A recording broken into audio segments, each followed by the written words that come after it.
course, everything that happens is determined by or supported by humans.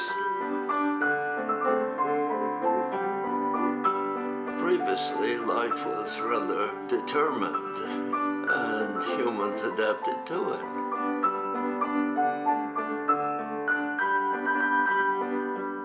Now, we have the idea that the Earth doesn't determine us so much as we determine the Earth.